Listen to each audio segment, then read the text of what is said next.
एक साथ लड़े हैं, इसलिए हम मगर जब वैक्सीनेशन आया और उनको लगा कि तो देश बच जाएगा, तो मोदी वैक्सीन मैं दो नेताओं को बरोबर याद है, समाजवादी पार्टी के अखिलेश जी और राहुल जी, दोनों ने कहा है तो मोदी वैक्सीन है, देखो लेना मत, टेस्टिंग भ्रांति। और मान्यवर,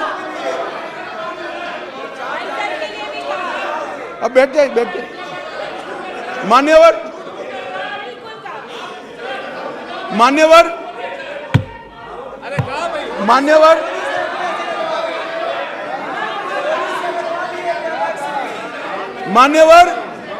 जनता ने वैक्सीन लेना शुरू किया। मोदी सरकार ने चाय पिलाकर वैक्सीन दी, फ्री ऑफ कॉस्ट वैक्सीन दी, पहला डोज दिया, दूसरा डोज दिया और 130 करोड़ लोगों को दोनों डोज लगाकर कोरोना से बचाने का था। मान्यवर, इसके साथ साथ उस वक्त रोजगारी के प्रश्न खड़े हुए, लॉकडाउन का भी विरोध किया गया। मान्यवर, लॉकडाउन का भी विरोध किया गया।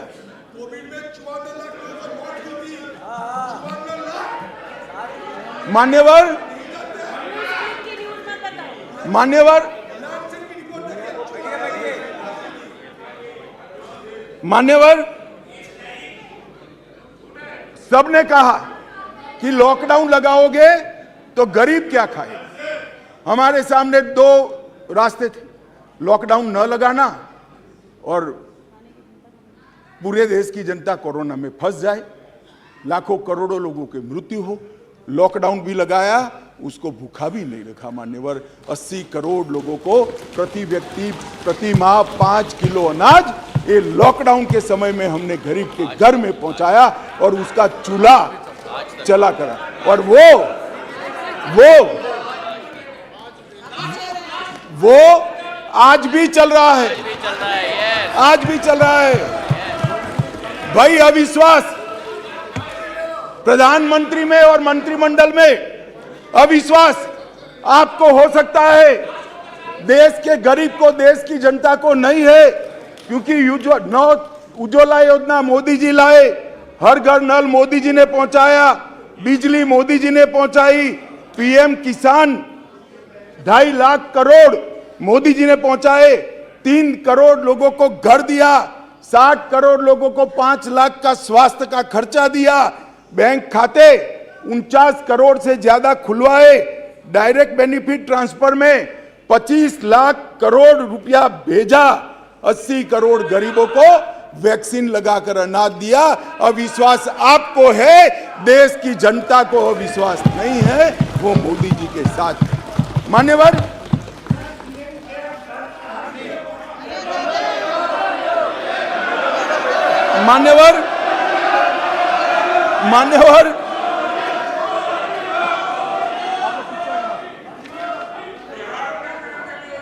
अध्यक्ष जी,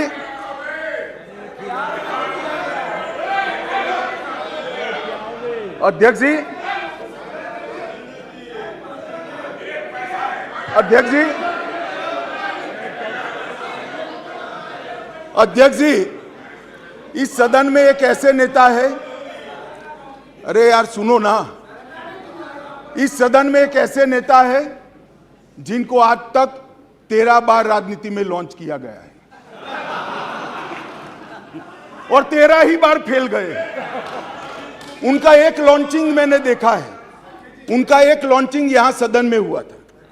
एक गरीब मां कलावती या ऐसा कुछ नाम, कलावती, बुंदेलखंड की बहन कलावती, उसके घर वो नेता भोजन करने गए और यहीं पीछे बैठकर गरीबी का बड़ा दारुण वर्णन, द्रवित हो जाए ऐसा वर्णन कर दिया। ठीक है भाई, अच्छा किया, आप इतने बड़े व्यक्ति होकर गरीब कलावती के घर पर भोजन पर गए, उसका भोजन कर लिया और इसकी वेदना को यहाँ वाचा दे दी।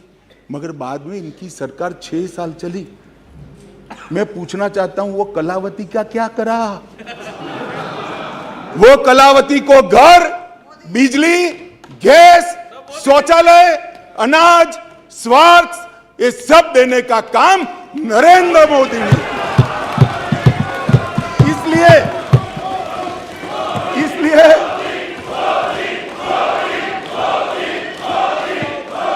इसलिए जिस कलावती के घर पर आप भोजन पर गए हो, इसी को भी मोदी जी पर अविश्वास नहीं है, वो आज मोदी जी के साथ है।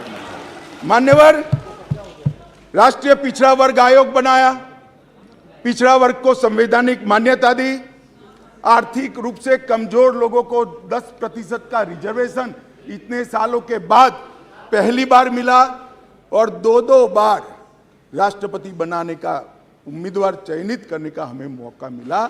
सत्ताधारी पार्टी एनडीए ने, बीजेपी ने एक बार दलित और एक बार आदिवासी भारत में प्रथम बार एक गरीबों के लिए काम करने वाली ये सरकार है। नरेंद्र मोदी जी ने गरीब कल्याण का जो यज्ञ चलाया है, इससे गरीब के घर में जाते हैं तो वो दिन मित्र कर नरेंद्र मोदी को बुलाते हैं। गरीब अपने आप को अब मोदी जी में अपना मित्र ढूंढता है। मान्यवर, ये इसलिए मैं कह रहा हूं, अविश्वास आपको है, देश की जनता को अविश्वास नहीं है। मान्यवर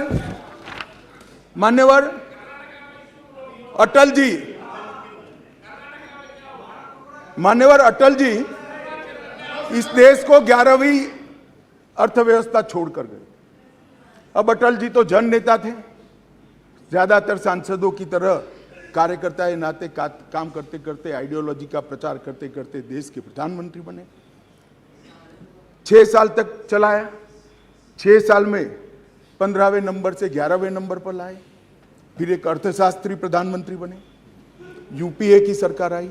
मैं उनका धन्यवाद करना चाहता हूं कि 11वें नंबर से 12वें नंबर पर नहीं ले गए, उन्होंने 11वां नंबर संभाल कर रखा। और फिर नरेंद्र मोदी जी आए। ढेर सारे पंडित कहते थे मोदी जी देश का अर्थतंत्र कैसे संभालेंगे, मनमोहन सिंह चौपट कर गए हैं, सारे ग्राफ उल्टे हैं, सारे पैरामीटर्स आउट ऑफ कंट्रोल हैं। मगर गरीबों के घर से जन्मा हुआ ये आदमी, संघर्ष कर राजनीति में आया हुआ आदमी, सरपंच का चुनाव लड़े बगैर सफल मुख्यमंत्री बनने वाला ये आदमी नरेंद्र मोदी, इसने 9 साल में देश के अर्थतंत्र को 11वें से 5वें नंबर पर पहुंचाने का नाम। और मान्यवर मुझे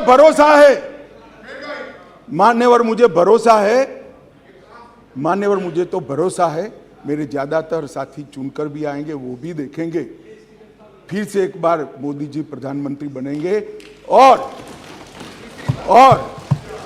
देखते 2027 तक देश दुनिया का 3रा नंबर का अर्थतंत्र हमारा देश।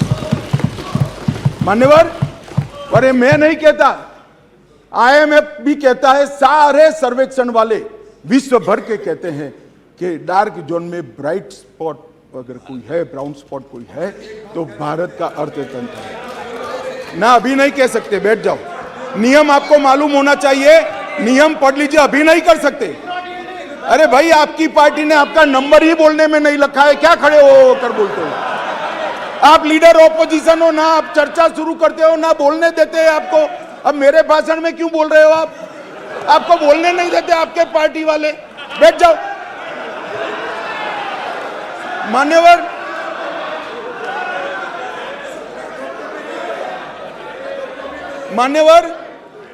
आने वाले दिनों में, आने वाले सालों में और आने वाले दशकों में दुनिया के अर्थतंत्र का, दुनिया भर के अर्थतंत्र के जो महत्वपूर्ण क्षेत्र है, वो सब में दूरदर्शितापूर्ण फैसले लेकर मोदी जी ने सटीक नीतियां बनाकर भारत को इसके अंदर एक फाउंडेशन डालने का काम समाप्त कर दिया। चाहे ग्रीन हाइड्रोजन हो, चाहे इलेक्ट्रिकल व्हीकल हो, चाहे अंतरिक्ष हो, चाहे डिफेंस का प्रोडक्शन हो, चाहे इलेक्ट्रॉनिक आइटम का मैन्युफैक्चरिंग हो, चाहे क्वांटम इंजीनियरिंग के अंदर संवर्धन और R&D करना हो, और चाहे ऑर्गेनिक फूड का बाजार खड़ा करना हो। ये 7 के 7 क्षेत्र जो इमर्जिंग क्षेत्र दुनिया के अर्थतंत्र में माने जाते हैं, वो सातों क्षेत्र में मान्यवर मोदी जी ने ऐसा फाउंडेशन डाला है कि आने वाले 5 ही साल में भारत दुनिया के अर्थतंत्र में एक प्रमुख शक्ति बनकर उभरेगा, इसका मुझे विश्वास है। मान्यवर, इंफ्रास्ट्रक्चर की गति शक्ति के तहत सिर्फ 2024-25 तक 2 लाख किलोमीटर राष्ट्रीय राजमार्ग हम समाप्त कर देंगे। 2020-21 में 37 किलोमीटर प्रतिदिन बनाए, 148 हवाई अड्डे बने हैं। मोदी जी के आने के पहले 74 थे, अब 148 हो गए। Vande Bharat semi high speed train शुरू हो चुकी है। 99,000 करोड़ की सागरमाला परियोजना, जो इंफ्रास्ट्रक्चर का बहुत बड़ा दूरगामी कदम है, वो पूरा हो चुका है। कार्गो हैंडलिंग की क्षमता देश की 79% बढ़ी है, अगले साल तक 2 गुना हो जाएगी। और 27 ट्रेनों में मेट्रो उपलब्ध कराई है और भारत नेट 6.20 लाख किलोमीटर फैला दिया है, लाखों गांवों तक भारत नेट को पहुंचाने का काम। मान्यवर, इंटरनेट कनेक्शन में दुनिया में सबसे ज्यादा वृद्धि भारत ने दर्ज करी है, 231% की वृद्धि। और पूर्वोत्तर के लिए भी ढेर सारे एयरपोर्ट बनाने का काम नरेंद्र मोदी सरकार ने किया है। मान्यवर, स्वास्थ्य के बजट में भी 139% की वृद्धि नरेंद्र मोदी सरकार ने करी है। पिछले 8 वर्षों में 4,85,000 करोड़ रुपया खर्च किया गया। MBBS की सीटों में 93% वृद्धि और PJ की सीटों में 100% वृद्धि कर डॉक्टर की संख्या को दुगना करने का काम नरेंद्र मोदी सरकार ने किया है। मान्यवर, इतना ही नहीं, ढेर सारे विषय मेरे साथियों ने बहुत बताया। मुझे अभी मणिपुर पर भी बात करनी है। मान्यवर, नरेंद्र मोदी जी ने समग्र विश्व के अंदर नरेंद्र मोदी जी ने भारत का सम्मान बढ़ाने का काम किया है। मान्यवर, क्लाइमेट चेंज हो या टेररिज्म, ग्लोबल नैरेटिव सेट करने का काम आज अगर कोई एक देश कर रहा है तो हमारा महान भारत कर रहा है। मान्यवर, G20 का नेतृत्व जब हमें मिला, बहुत सारे देशों को मिला, एक ही शहर में कार्यक्रम करे, आज G20 के कार्यक्रम 55 स्थानों पर कर पूरे विश्व को भारत की संस्कृति से परिचित कराने का काम नरेंद्र मोदी जी ने किया है। और साहब, इन लोगों को पसंद नहीं आता, इसलिए अविश्वास विश्व भर में एक ही ऐसा नेता है जिसको 14 राष्ट्रों का सर्वोच्च सम्मान मिला है। मैं फिर से, वैसे तो व्यक्तिगत सम्मान मिला है, मगर महान सदन में कहना चाहता हूं, मोदी जी और भारतीय जनता पार्टी की भावना है, ये 14 राष्ट्रों ने जो सर्वोच्च सम्मान दिया है। कांग्रेस विधायक अजय सोलंकी ने जिला मुख्यालय नाहन स्थित कैंट स्कूल में खंड स्तरीय अंडर 14 टूर्नामेंट का शुभारंभ किया।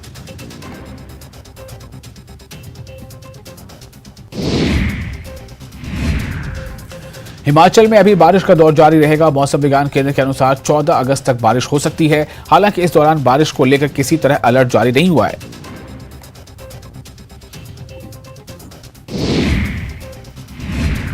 बिहार में बारिश के बाद गंगा और गंडक नदी में उफान है। बगहा में हाई अलर्ट, गोपालगंज में बढ़ाई गई तटबंधों की निगरानी। अररिया और पूर्णिया में बारिश को लेकर मौसम विभाग ने जारी किया रेड अलर्ट। पटना में हल्की और 9 जिलों में भारी बारिश की चेतावनी। मोतिहारी के बरुआ गांव में बदमाशों ने 2 लोगों को मारी गोली, एक की मौत, दूसरा घायल। अपराधियों ने 24 घंटे में दूसरी बड़ी वारदात को दिया अंजाम।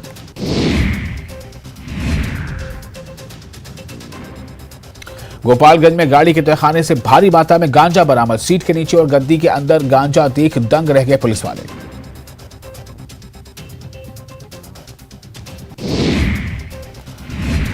आज अनूपपुर में सीएम शिवराज विकास की देंगे सौगात। होगा मेगा रोड शो, लाठी बहना सम्मेलन में भी होंगे शामिल। आज बस्तर और सरगुजा दौरे पर सीएम भूपेश बघेल विश्व आदिवासी दिवस कार्यक्रम में होंगे शामिल। करोड़ों की विकास योजनाओं की देंगे सौगात। छत्तीसगढ़ दौरे पर प्रदेश कांग्रेस प्रभारी सुमारी शैलजा आज आदिवासी गौरव दिवस कार्यक्रम में होंगे शामिल। कांग्रेस मुख्यालय में कार्यक्रम का आयोजन। ग्वालियर में मंत्री प्रद्युमन सिंह तोमर ने लगाई अफसरों की क्लास। देर रात कलेक्टर से लेकर निगम कमिश्नर को बुलाया। चल भराव और सड़क में गड्ढों को लेकर दिया अल्टीमेटम। इंदौर में बदमाशों के हौसले बुलंद। जिला जेल की सुरक्षा में लगाई सेंध। जेल में बंद बदमाश से मुलाकात के दौरान बनाया वीडियो। सोशल मीडिया के जरिए व्यापारियों को दी धमकी।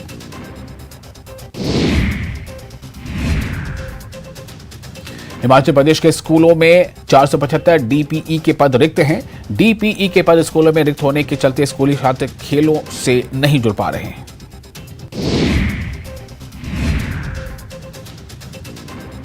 कांग्रेस विधायक अजय सोलंकी ने जिला मुख्यालय नाहन स्थित कैंट स्कूल में खंड स्तरीय अंडर 14 टूर्नामेंट का शुभारंभ किया। टेक्नोलॉजी वाले और स्पर्धात्मक क्षेत्र में इसको कर नरेंद्र मोदी जी ने आज भारत का रक्षा उत्पादन न केवल भारत, कई देशों के लिए आकर्षण का केंद्र बना है और भारत एक रक्षा के उत्पादन का प्रमुख केंद्र बना है। उत्तर प्रदेश और तमिलनाडु के अंदर 2 डिफेंस कॉरिडोर बनाए गए मान्यवर, और 22-23 में 16,000 करोड़ से ज्यादा का निकास किया गया, निर्यात किया गया। ये आंकड़ा लाखों करोड़ों में जाने वाला है। मान्यवर 4 दशकों से श्रीमती इंदिरा गांधी जी प्रधानमंत्री थी, तब से देश का सेना का जवान, चाहे सर्विंग हो चाहे रिटायर्ड हो, वो 1 पेंशन 1 रैंक 1 पेंशन की मांग करता है। सब भागते थे। भारतीय जनता पार्टी के नेता नरेंद्र मोदी जी ने सेना के सम्मान में निर्णय किया और 42,000 करोड़ से ज्यादा राशि 1 पेंशन 1 रैंक के अंदर देने का काम। मान्यवर, दुनिया में अस्थिरता बढ़ी, चाहे यूक्रेन हो, यमन हो, चाहे कोरोना में दुनिया भर में बसते हुए हमारे भारतीय हो, 90 से ज्यादा यूक्रेन से उड़ानें कर दोनों राष्ट्राध्यक्षों से बात कर 3 दिन तक युद्ध बंद कर 23,000 भारतीयों को घर पे लाने का काम नरेंद्र मोदी से। ऑपरेशन राहत 5,000 भारतीय और 2,000 विदेशी नागरिकों को वहां से यमन से निकाला और 2 लाख उड़ानों के माध्यम से 2.97 लाख मतलब 3 करोड़ करीब यात्रियों को सकुशल कोरोना के वक्त वंदे भारत मिशन के तहत वापस लाया। मान्यवर, चीन की सीमा पर हमारी आर्टिलरी न पहुंचे ऐसी स्थिति थी, रोड ही नहीं बनाए थे, नक्शा ही देखते रहते थे। नरेंद्र मोदी जी और राजनाथ जी की टुकड़ी ने सीमा के अंतिम गांव तक भारत के प्रथम गांव में रोड पहुंचाने का, वाइब्रेंट विलेज के माध्यम से गांव खाली न हो, इसकी चिंता मान्यवर नरेंद्र मोदी जी ने की। मान्यवर, किसानों के कल्याण के लिए ढेर सारे काम करें, बजट में 6 गुना वृद्धि करी। जरा सुनो भाई सुरेश, आप लोग 21,900 करोड़ रुपए का छोड़कर गए थे। कितना छोड़कर गए थे भाई? 21,900 करोड़। अब ध्यान से सुनना, 21,900 करोड़ को 6 गुना बढ़ाकर 1,25,000 करोड़ रुपए का बजट नरेंद्र मोदी। मान्यवर, खाद्यान्न के उत्पादन 265 मिलियन टन से बढ़कर 22-23 में 323 मिलियन टन रिकॉर्ड उत्पादन हुआ। प्रधानमंत्री किसान सम्मान योजना में आगे बात कर चुका हूं, 14 करोड़ लोगों को 6,000 रुपया, 2,41,000 करोड़ रुपया। और ये एमएसपी बहुत चिल्लाते रहते हैं। मैं आपको पूछना चाहता हूं मान्यवर, आपके माध्यम से जो अविश्वास प्रस्ताव लेकर आए हैं उनको मैं एमएसपी के बारे में जरूर पूछना चाहता हूं कि भैया आपने एमएसपी की कितनी खरीदी की थी और एमएसपी में के रेट में कितनी बढ़ोतरी की थी। जरा हिसाब किताब लेकर जनता के सामने जाइए। मगर नहीं जाएंगे, बैठे बैठे बोले रह गए एमएसपी का क्या हुआ। मैं बताता हूं सत्य क्या है, और मैं इस सदन के माध्यम से देश की जनता को और 14 करोड़ किसानों को कहना चाहता हूं कि आपके घर में सबसे ज्यादा एमएसपी और एमएसपी पर सबसे ज्यादा धान खरीदने का काम कोई एक सरकार ने किया है तो नरेंद्र मोदी। मान्यवर, धान की खरीदी, पहले ध्यान से सुनना, सभी सभासदों को मेरा विनंती है, ध्यान से सुनिए। धान की खरीदी 475 लाख मैट्रिक टन मनमोहन सिंह जी ने अपने अंतिम साल में की। मैं फिर से आंकड़ा बोलता हूं, 475 लाख मैट्रिक टन। नरेंद्र मोदी जी ने अंतिम खरीदी 896 लाख मैट्रिक टन, 88% की वृद्धि। मान्यवर, और लाभार्थी किसान पहले 76 लाख थे, अब 1,31,00,000 लाभार्थी किसान। मान्यवर, गेहूं की खरीदी, एमएसपी पर खरीदी, इसके अंदर मनमोहन सिंह जी और इनकी यूपीए की सरकार 251 लाख मैट्रिक टन छोड़कर गए थे। Languages,